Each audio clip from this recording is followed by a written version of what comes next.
नमस्कार मंडळी, तर आज मी करणार आहे प्रॉन्स तवा फ्राय आणि त्यासाठी इथे मी छान मस्त ताजे प्रॉन्स आणलेले आहेत आणि त्यांना स्वच्छ धागा काढून धुवून घेतलेले आहे आणि त्यानंतर मी आता इथे त्याला मॅरिनेशन करणार आहे।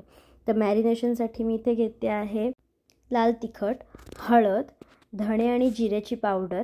त्यानंतर मी इथे घेतलेला आहे एव्हरेस्टचा चिकन मसाला, कोकमचा आगळ आणि अर्धा मी लिंबू इथे पिळून घेते आहे आणि ते व्यवस्थित एक क्विक मिक्स करून घेते।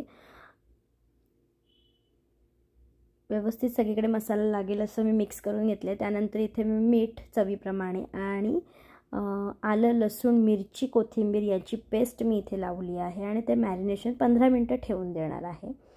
15 मिनिटांच्या नंतर मी याच्यामध्ये थोडंसं टाकते आहे बेसन आणि अर्धा चमचा मी इथे घेते आहे तांदळाचं पीठ। तुमच्या क्वांटिटीनुसार, प्रॉन्सच्या क्वांटिटीनुसार तुम्ही हे पीठ किती घ्यायचे ते ठरवू शकता। अगदी थोडंसं बाइंडिंगसाठी लागतं, कुरकुरीतपणा येण्यासाठी। सो येस, बेसन पीठ आणि तांदळाचं पीठ मी इथे व्यवस्थित मिक्स करून घेतलेलं आहे। त्यानंतर तव्यावरती आता मी इथे तेल तापत ठेवते। तेल तापल्याच्या नंतर यावर मी घालते आहे कढीपत्ता। छान कढीपत्ता तडतडला आणि त्याचा स्वाद जो येणार आहे ना आपल्या प्रॉन्सला, यम मस्त एक एक करून छान मी हे प्रॉन्स लावून घेते आहे। त्यावरचा मसाला अप्रतिम लागतो जेव्हा हे फ्राय केले जाणार आहेत। तर मी ह्यांना एक 15 मिनिटं छान परतून घेते आणि दोन्ही बाजूनी खरपूस भाजून घेते। लगेचच खायला आता रेडी होणार आहेत आपले प्रॉन्स तवा फ्राय। अगदी हळू मसाला त्याचा खाली न पडू देता आपल्याला हे परतून घ्यायचे आहेत आणि 1-2 वेळेला परतल्याच्या नंतर हे छान खरपूस तळले जातात किंवा भाजले जातात, फ्राय होतात।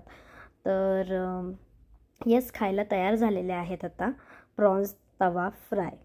अगदी छान टेम्पटिंग दिसत आहेत आता तरी। आणि मी आता याला गार्निश करते आणि लगेचच खायला घेते। बरं, चॅनलवर नवीन असाल तर नक्की सबस्क्राईब करा आणि रेसिपी जर आवडली असेल तर नक्की घरी करून बघा आणि मला कमेंट करून सांगा का कशी झाली होती रेसिपी। आणि तुमच्या मित्रमैत्रिणींना हा व्हिडिओ शेअर करायला विसरू नका। पुढच्या रेसिपीसोबत भेटूया, तोपर्यंत बाय बाय।